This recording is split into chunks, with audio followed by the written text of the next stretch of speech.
Friends, Radhe Radhe, जय Shri Krishna, good morning. तो जी कैसे हैं आप सभी? आई होप आप अच्छे होंगे।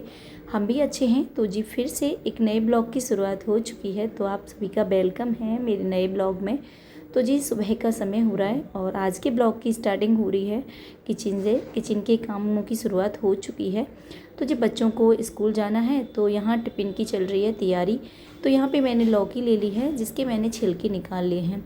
और लेकिन जो ये बड़ी वाली लौकी थी वो सारी ही ख़राब निकली है। मैंने छिलके निकाले तो अंदर से काली काली निकली थी। ये वैसे ना ऊपर से दिखने में काफ़ी अच्छी लग रही थी, लग नहीं रहा था कि अंदर से ये ख़राब भी होगी। तो जैसे ही छिलके निकाल के मैंने इसको चाकू से काटा तो ये सारी ख़राब निकली थी।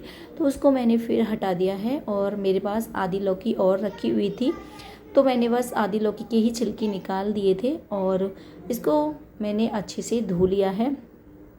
और जो ख़राब वाली लौकी थी ना, उसको फिर मैंने डाल दिया था बाहर। तो बाहर क्या है, गाय वगैरह आती हैं वो खा लेंगी। तो जो आधी लौकी रखी हुई थी उसको मैंने कद्दूकस कर लिया है। मैं बनाऊंगी बच्चों के लिए लौकी के पराठे। तो सब्जी तो बच्चों को बिल्कुल भी पसंद नहीं है लौकी की, और वैसे भी ये थोड़ी सी ही लौकी थी तो सब्जी भी नहीं बन पाती इसकी। तो बस यहाँ पे बच्चों के लिए मैं पराठे बना दूँगी। तो यहाँ बच्चे भी जाग चुके थे और बच्चे अपना तैयार वगैरह हो रहे हैं, तब तक मैं इनके टिफ़िन की तैयारी कर ले रही हूँ।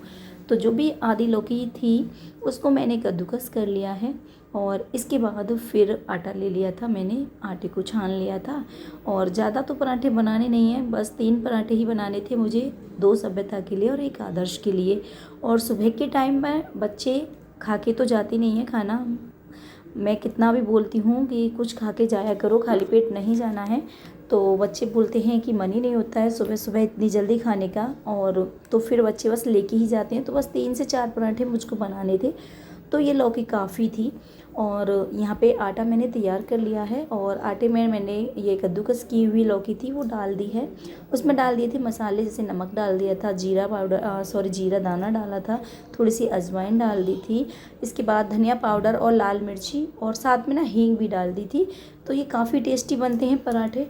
और यहाँ पे साथ में ही मैंने चाय भी रख दी थी बनने के लिए, और यहाँ चाय भी बन चुकी है। तो मैं लगा रही थी आटा, तो हस्बैंड जी आ गए थे तो उन्होंने चाय छान करके सभी के लिए दे दी थी। और इसके बाद मैंने आदर्श को नहला दिया था और आटे को ना थोड़ी देर के लिए मैंने रख दिया था रेस्ट पर, जिससे ना आटा थोड़ा सॉफ्ट हो जाएगा, मतलब अच्छा हो जाएगा, तो पराठे इसके अच्छे बनेंगे। तो आदर्श को नहला के ड्रेस वगैरह मैंने पहना दी थी और फिर से मैं आ गई हूँ किचन में। तो मैं बना ले रही हूँ यहाँ पे खाना। तो थोड़ा सा ही खाना बनाना था और आज आटा भी मैंने थोड़ा ही लगाया है। तो जो भी आटा था उसके पराठे मैं बना लूँगी, क्योंकि लौकी के पराठे खाने में टेस्टी भी होते हैं और हेल्दी भी होते हैं। तो बच्चों को ना लौकी खाना बिल्कुल भी पसंद नहीं है, तो कभी कभार मैं ऐसे ही बना देती हूँ, जैसे लौकी के पराठे बना दो, लौकी के कोफ्ते बना लेते हैं जो कि बच्चों को थोड़े अच्छे लगते हैं। तो यहाँ पे जो टिफ़िन था ना वो तैयार हो चुका है।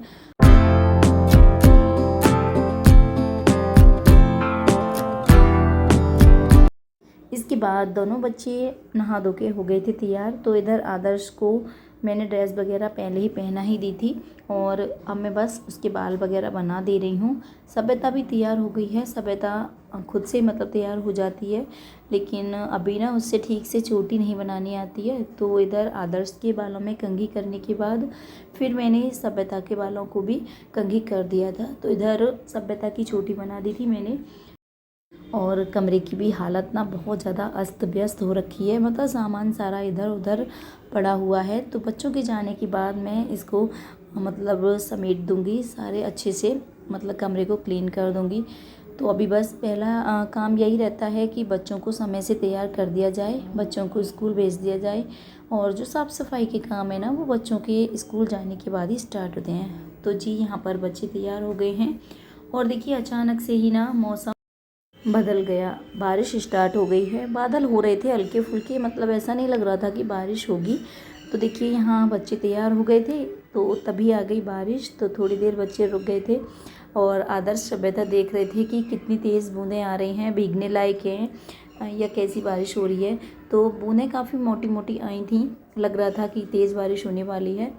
फिर इसके बाद ना अचानक से थोड़ी सी ही बूंदाबांदी हुई और बारिश बंद हो गई।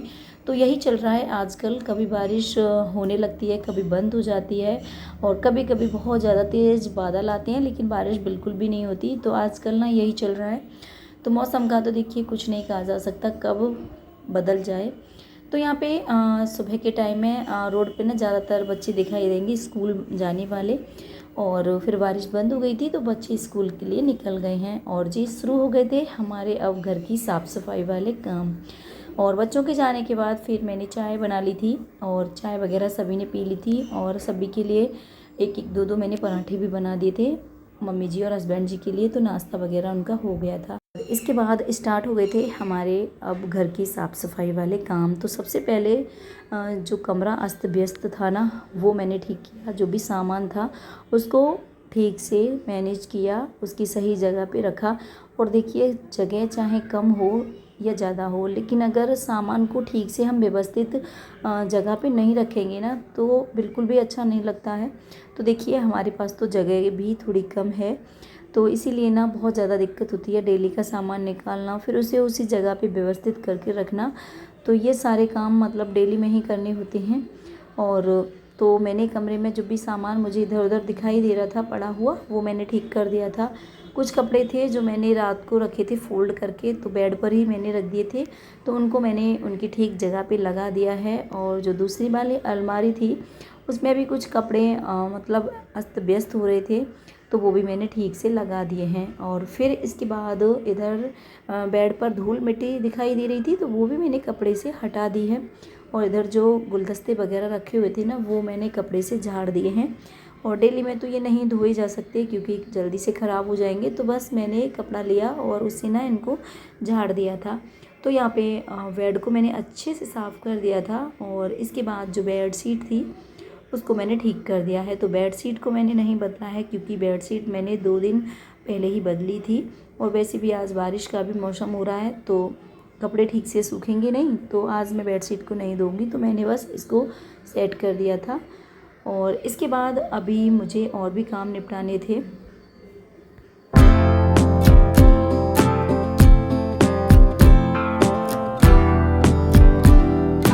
यहाँ पे जो ड्रेसिंग थी उसका भी शीशा थोड़ा सा मुझे गंदा लग रहा था तो मैंने कॉलिन डाल करके ड्रेसिंग के शीशे को भी अच्छे से ना कपड़े से साफ़ कर दिया है। और इसके बाद फिर इधर अलमारी पे जो ग्लास लगा हुआ था वो भी मैंने अच्छे से साफ़ किया था। और देखिए हम हाउस वाइफ की यही रहता है कि जब हम साफ़ सफाई करने बैठते हैं ना तो फिर ये लगता है कि सारे घर को एक साथ ही चमका दिया जाए। तो यहाँ पे सारे घर की मतलब अच्छे से साफ़ सफाई हो गई थी। फिर इसके बाद मैं आ गई थी इनके ऑफिस में, तो इधर मैंने झाड़ू लगा दी थी और जो मेज़ वगैरह थी और कंप्यूटर वगैरह थे वो भी मैंने अच्छे से साफ़ कर दिए थे। और सारे घर में फिर झाड़ू और पोंछे का जो काम था ना वो मैंने कर दिया था। तो साफ़ सफाई का जो काम था वो हो चुका था, पूरे घर में झाड़ू और पोंछा लग चुका था और अब थी कपड़े धोने की बारी। तो यहाँ पे मैंने कपड़े जो थे ना वो भी धो लिए हैं। वैसे ना आज कपड़े काफ़ी कम थे, ज़्यादा नहीं थे, बच्चों के पहनने वाले कपड़े थे जो बच्चे छोड़ के गए थे नहाने के बाद। और इसके बाद बच्चों की यूनिफॉर्म थी क्योंकि आजकल ना गर्मी का मौसम है तो गंदे इतनी जल्दी नहीं होते हैं लेकिन पसीने की स्मेल आने लगती है तो फिर अच्छा नहीं लगता। तो यहाँ पे जो बच्चों की ड्रेस वगैरह थी वो मैंने धो दी थी और सारे कपड़े जो हैं मैंने धो लिए हैं। और धोने के बाद ना फिर मैंने इनको छत पे डाल दिया था क्योंकि आज धूप कम निकल रही थी तो छत पे हवा भी लगती है और धूप भी लगती है। तो सारे कपड़े जो हैं धुलने के बाद मैंने छत पे डाल दिए थे। फिर इसके बाद मैं नहा करके आ गई हूँ और पूजा वगैरह का जो काम था वो भी हो चुका था। तो मैं आ गई हूँ किचन में और अब मैं करूँगी खाने की तैयारी। तो आज खाने में बनाऊँगी मैं कढ़ी और साथ में बनाऊँगी चावल। तो यहाँ चावल मैंने रख दिए थे पकने के लिए कुकर में और इधर मैंने ले लिया था ये दही। दही को मैंने थोड़ा सा पानी डाल के फेंट लिया है और ये ना खट्टा वाला दही था। और कढ़ी जब भी बनाओ और खट्टी होती है ना तभी अच्छी लगती है और ख़ासकर ना बच्चों को तो खट्टी वाली ही कढ़ी पसंद है। तो खट्टा दही था तो मैंने सोचा चलो कढ़ी बना ले रहे हैं। तो यहाँ पर कढ़ी में मैंने तड़का लगा दिया है और वही लहसुन, लाल मिर्च, हरी मिर्च, हींग और हल्दी वगैरह डाल करके तो कढ़ी में तड़का लग चुका है और चावल भी मेरे बन चुके हैं। तो बस यहाँ पे जो हमारा दोपहर का खाना है ना वो तैयार हो रहा है। तो ये है मेरा मॉर्निंग से आफ्टरनून तक का वर्क रूटीन। और पहले मुझे लग रहा था कि पता नहीं मैं ये वीडियो बना भी पाऊँगी नहीं, शूट कर पाऊँगी कि नहीं, क्योंकि देखिए सुबह में काम भी ज़्यादा होते हैं, फिर जल्दी भी रहती है, भागम भाग भी मतलब सभी को रहती है। बच्चों को तैयार करना, लंच बनाना, फिर जगह जगह मतलब वो कैमरे को सेट करना, फिर वहाँ से वीडियो शूट करना, तो इसमें ना काफ़ी समय लगता है। लेकिन एक बात ये भी है, कहते हैं कि कोशिश करो तो कोशिश करने वाले की हार नहीं होती। तो फिर मैंने हिम्मत जुटाई और मैं आपके साथ अपना जो मॉर्निंग से आफ्टरनून का जो हमारा मतलब वर्क रूटीन है वो शेयर कर रही हूँ। उम्मीद भी करूँगी कि आपको अच्छा लगेगा और प्लीज़ अच्छा लगे तो कमेंट करके ज़रूर बताइएगा, लाइक ज़रूर कर दीजिएगा, क्योंकि आपका एक एक लाइक मुझे आगे बढ़ने के लिए अग्रसर करता है। बहुत अच्छा लगता है जब आप वीडियो को लाइक करते हो ना और चैनल को सब्सक्राइब करते हो। तो जी यहाँ पे मैंने पकौड़ी भी बना ली थी और यहाँ पे मेरा खाना जो है बनके तैयार हो गया है। तो खाना मैंने सभी के लिए दे दिया था और इसके बाद फिर जो बर्तन वगैरह थे वो मैंने इकट्ठा कर लिए थे। जो कढ़ी वगैरह थी वो जितनी बच गई थी ना उसको मैंने निकाल दिया था बाउल में। और अभी चावल मैंने कुकर में ही छोड़ दिए थे क्योंकि उसमें गर्म रहेंगे और फिर बच्चे भी स्कूल से आ रहे होंगे, तो इसीलिए ना मैंने कुकर को साफ़ नहीं किया था और जो भी बर्तन वगैरह थे वो साफ़ हो चुके थे। इसके बाद फिर मैंने गैस को अच्छे से साफ़ कर दिया था और जो किचन थी, टाइल्स वगैरह, स्लैब वगैरह, वो भी मैंने सब अच्छे से क्लीन कर दिया है। तो जी हमारा जो मॉर्निंग से आफ्टरनून का वर्क रूटीन था वो मैंने आपके साथ शेयर किया है। तो देखिए घर में बहुत सारे छोटे बड़े काम होते रहते हैं और ये काम हमारे डेली के ही होते हैं जिनको हम डेली में ही निपटाते हैं। तो जी यहाँ पे आज की वीडियो को करेंगे यहीं समाप्त।